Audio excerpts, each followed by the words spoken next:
안녕하세요. PFS의 스티븐 킴입니다. 현재 신용 한도가 낮다고 해서 앞으로도 계속 낮은 한도만 받아야 하는 것은 아닙니다. 오늘은 실제로 더 높은 신용 한도를 받기 위해 어떤 요소들이 중요한지, 그리고 금융기관들이 무엇을 보는지 설명드리겠습니다. 단순히 운 좋게 승인되는 것이 아닙니다. 높은 한도는 신용 구조, 사용 패턴, 신청 타이밍, 그리고 금융기관별 전략을 얼마나 이해하고 있느냐에 따라 결과가 크게 달라질 수 있습니다. 그럼 바로 시작해 보겠습니다. 오늘 저는 신용 한도를 높이는 모든 방법을 아주 쉬운 단계부터 고급 단계까지 5단계로 나누어 설명해 드릴 겁니다. 1단계나 2단계 전략만 따라해도 한도를 2배 혹은 3배로 늘릴 수 있고, 마지막 단계까지 따라오신다면 수만 달러의 한도를 가진 사람들과 격차를 벌릴 수 있을 겁니다. 오늘 여러분에게 맞는 전략을 최소한 하나는 반드시 찾으실 수 있을 겁니다. 첫 번째 단계는 가장 쉽지만 의외로 대부분의 사람들이 놓치고 있는 방법입니다. 바로 카드사에 등록된 소득 정보를 업데이트하는 겁니다. 생각보다 많은 경우 카드사는 여러분의 현재 소득을 실제보다 낮게 인식하고 있습니다. 그런데 카드사 입장에서는 여러분에게 더 높은 한도를 주고 싶어도 등록된 소득 기준 안에서만 승인할 수밖에 없습니다. 예를 들어 실제 생활 수준이나 현재 수입은 더 높아졌는데 카드사 시스템에는 예전 연봉이 남아 있다면 여러분은 수천 달러의 한도를 놓치고 있을 수도 있습니다. 그래서 지금 바로 카드사 앱이나 웹사이트에 로그인해서 프로필 또는 개인정보 섹션에 연간 소득을 확인해 보세요. 물론 허위 정보를 입력하라는 뜻은 아닙니다. 하지만 예를 들어 작년 소득이 69,950달러였다면 현실적인 범위에서 7만 달러로 반올림해서 입력하는 정도는 충분히 일반적인 수준입니다. 그리고 기혼자이거나 동거 중인 경우에는 많은 카드사들이 가구 소득 기준으로 평가하기 때문에 배우자 소득까지 포함 가능한 경우도 많습니다. 또 하나 중요한 게 바로 주거비입니다. 예를 들어 월세가 1,500달러라도 룸메이트와 반반 부담하고 있다면 실제 본인 부담 금액인 750달러만 입력하는 방식입니다. 만약 부모님과 함께 거주하면서 주거비를 따로 내지 않는다면 0달러로 입력하는 경우도 있습니다. 결국 카드사 입장에서는 소득은 높고 고정 지출은 낮게 보일수록 승인 가능성과 한도 산정에 유리하게 적용할 수 있습니다. 두 번째 단계는 직접 한도 증액을 요청하는 겁니다. 그냥 카드사가 알아서 올려주길 기다리지 말고 여러분이 먼저 움직이셔야 합니다. 생각보다 많은 카드사들이 신용 점수에 영향이 없는 소프트풀 방식으로 한도 증액 요청을 처리해 줍니다. 대표적으로 네이비 페더럴, 아메리칸 익스프레스, 체이스, 뱅크 오브 아메리카, 캐피탈 원 같은 곳들이 있습니다. 여기서 중요한 포인트는 반드시 웹사이트나 모바일 앱에서 직접 요청하라는 겁니다. 괜히 상담원에게 전화했다가 수동 심사로 넘어가면 하드풀이 발생해서 신용 점수에 영향이 갈 수도 있습니다. 그리고 한 가지 전략이 있습니다. 요청할 때는 너무 소극적으로 가지 마세요. 예를 들어 현재 한도가 3,000달러라면 5,000달러 정도만 요청하지 말고 아예 15,000달러처럼 더 높은 금액을 요청해 보는 겁니다. 왜냐하면 카드사는 승인 가능한 최대치를 기준으로 판단하기 때문에 그대로 승인해 주거나 아니면 중간 수준으로 역제한을 하는 경우가 많기 때문입니다. 즉, 결과적으로 여러분은 원래보다 훨씬 더 높은 한도를 받을 가능성이 생기는 겁니다. 세 번째 단계는 바로 타이밍입니다. 신용카드 한도 증액에서는 타이밍이 정말 중요합니다. 너무 빨리 요청하면 거절당할 가능성이 높고, 반대로 적절한 시점에 요청하면 생각보다 쉽게 자동 승인되는 경우도 많습니다. 기본적인 기준은 이렇습니다. 첫 번째 한도 증액 요청은 보통 3번의 결제 주기를 지난 뒤에 하는 것이 좋고, 이후에는 보통 6번의 결제 주기마다 한 번씩 요청하는 전략이 많이 사용됩니다. 여기서 중요한 건 단순히 몇 달이 아니라 카드사의 결제 주기 기준으로 움직인다는 점입니다. 카드사 시스템도 그 기준으로 계정을 평가하기 때문입니다.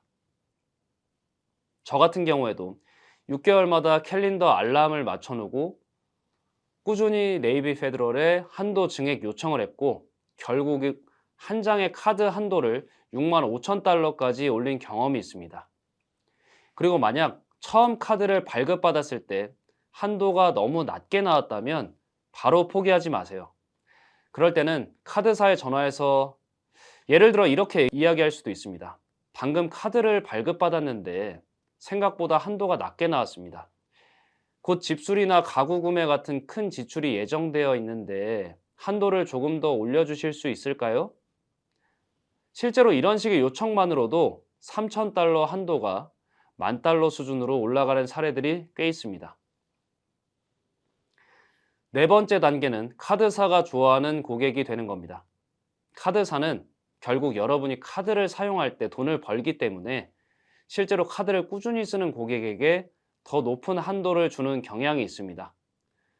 그래서 한도 증액을 요청하기 최소 2에서 3개월 전부터 그 카드를 주력 카드처럼 사용하는 전략이 효과적일 수 있습니다.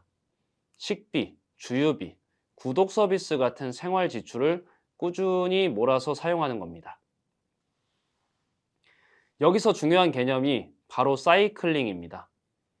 예를 들어 카드 한도가 1,500달러인데 한 달 동안 중간중간 결제와 상환을 번복하면서 총 3,000달러에서 4,000달러 정도를 사용한다면 카드사 입장에서는 이 고객은 실제 사용량이 많고 더 높은 한도가 필요하구나 라고 데이터로 판단하게 됩니다. 다만 여기서 중요한 마무리 단계가 있습니다.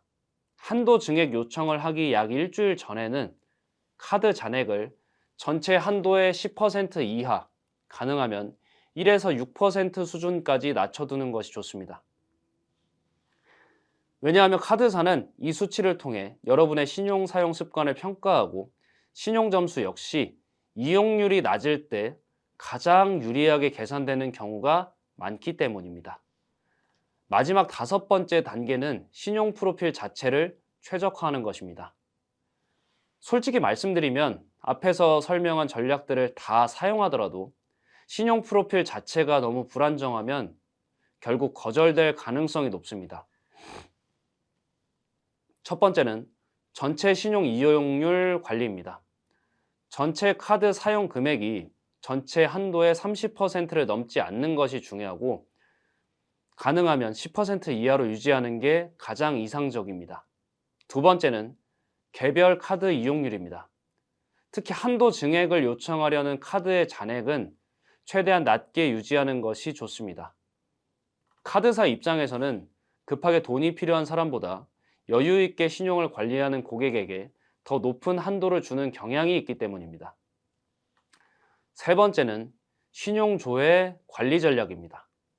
만약 한도 증액 요청이 하드풀인지 소프트풀인지 확실하지 않다면 3개 신용평가사의 조회를 먼저 동결해 두고 요청하는 방법도 있습니다.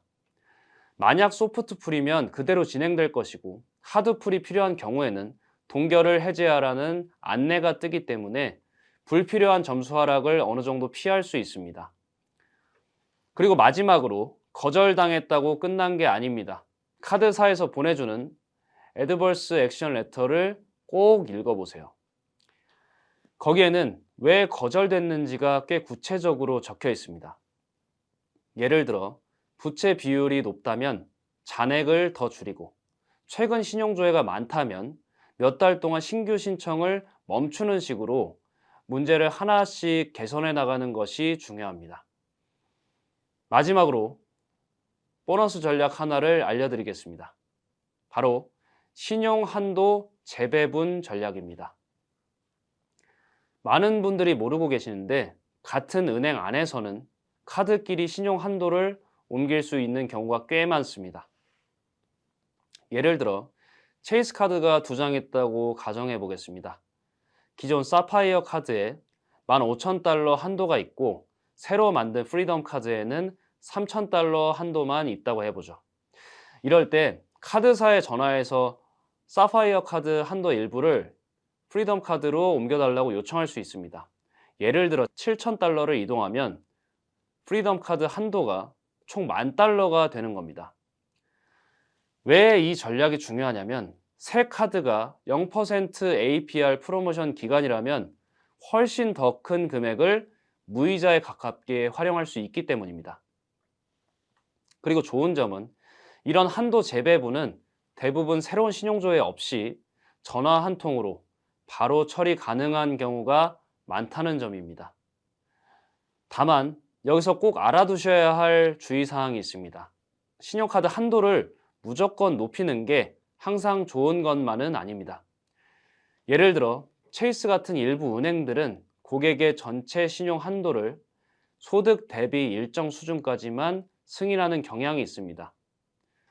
그래서 나중에 새로운 개인 카드나 비즈니스 카드를 추가로 만들 계획이 있다면 기존 카드 한도가 너무 높게 잡혀 있는 게 오히려 승인의 걸림돌이 될 수도 있습니다. 실제로 저 같은 경우에도 새로운 카드를 신청하기 전에 기존 카드 한도를 일부러 낮추는 전략을 사용할 때가 있습니다. 그리고 마지막으로 가장 중요한 부분입니다. 만약 현재 신용 점수가 680점 이하, 특히 650점 이하라면 오늘 말씀드린 전략들보다 우선해야 할 건 따로 있습니다. 바로 신용 점수 자체를 먼저 회복하고 관리하는 것입니다. 결국 좋은 조건과 높은 한도는 건강한 신용 프로필 위에서 따라오는 결과라는 점을 꼭 기억하셔야 합니다. 이 전략들이 여러분의 신용 한도를 폭발적으로 늘리는 데 도움이 되길 바랍니다. 혼자 해결하기 어려운 신용 문제라면 전문가의 도움을 받는 것도 하나의 전략입니다. 앞으로도 보다 현실적이고 검증된 정보들로 도움드리겠습니다. 지금까지 PFS의 스티븐 킴이었습니다. 다음 영상에서 뵙겠습니다.